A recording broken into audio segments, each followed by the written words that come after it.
बच्चों question number 8 है, if either a vector equal to zero vector और B vector equal to zero vector then a vector cross B vector equal to zero vector is the converse true, justify your answer with an example. तो कैसे solve करेंगे आइए देखते हैं। बच्चों question number 8 में इसके कन्वर्स ट्रू है या नहीं है, ये एक एग्जांपल से हमें चेक करना है। तो इसमें आपको ध्यान देना है बच्चों, कहता है कि a vector cross B vector equal to zero vector. तो सबसे पहले याद रखें कि जब भी दो वेक्टर का क्रॉस प्रोडक्ट जीरो वेक्टर आ जाए तो इसका मतलब यह है कि वो वेक्टर क्या है बच्चों, पैरेलल होंगे। ठीक है, पैरेलल होंगे। और ऐसे केसेस में जब भी आपको एग्जांपल लेट करना है तो आपको लेट कैसे करना है, लेट करें। तो इस केस में सबसे पहले मैं लेट करके चलता हूँ कि ए वेक्टर क्या है। तो ये है आपके पास 2i कैप, मान लीजिए ये आपका i कैप और ये आपका मान लीजिए j कैप और ये आपका 3k कैप। मैं ऐसे लेट कर लेता हूँ।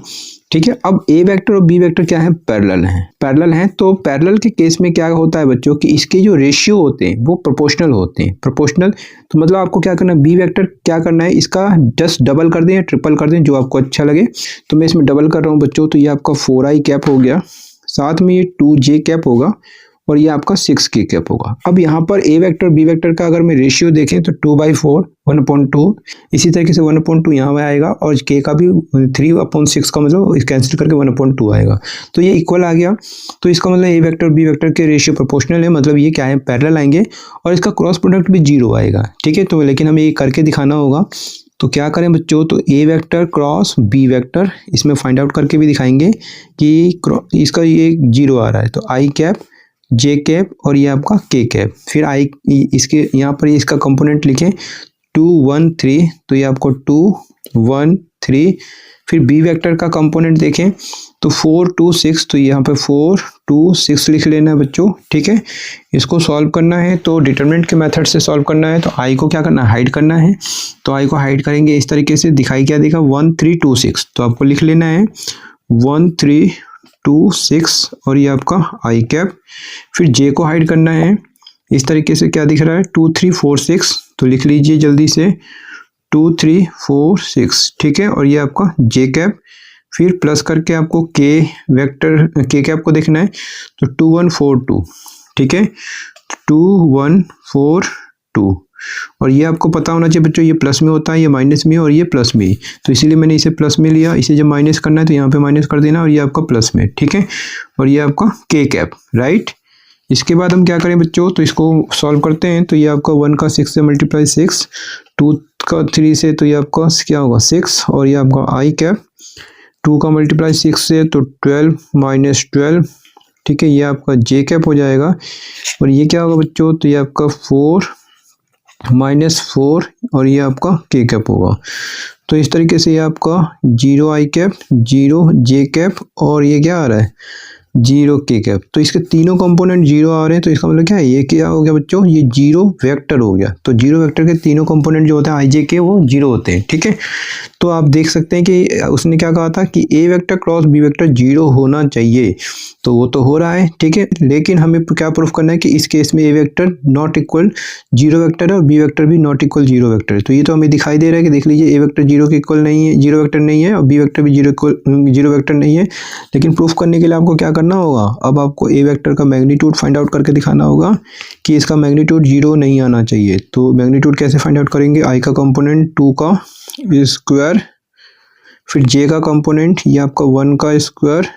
ठीक है, और के का कंपोनेंट क्या होगा 3 का स्क्वायर। इसको सॉल्व करें बच्चों तो ये आपका 4 1 और ये आपका 9, तो कितना होगा अंडर रूट में 14 यूनिट आ रहा है। ठीक है, तो ये इसका मतलब क्या है कि ये हमें देखना था कि 0 तो नहीं आ रहा, तो नॉट इक्वल 0 आ रहा है। ठीक है, तो इसका मतलब क्या है कि ए वेक्टर 0 वेक्टर नहीं है। आगे बढ़ेंगे तो एंड करके आपको इसी तरीके से बी वेक्टर बता देना बच्चों। तो बी वेक्टर का मैग्नीट्यूड क्या होगा, तो बी वेक्टर मैग्नीट्यूड के लिए यहाँ देखें 4 2 6, तो इसी का क्या करें स्क्वायर, 4 का स्क्वायर 2 का स्क्वायर और 6 का स्क्वायर।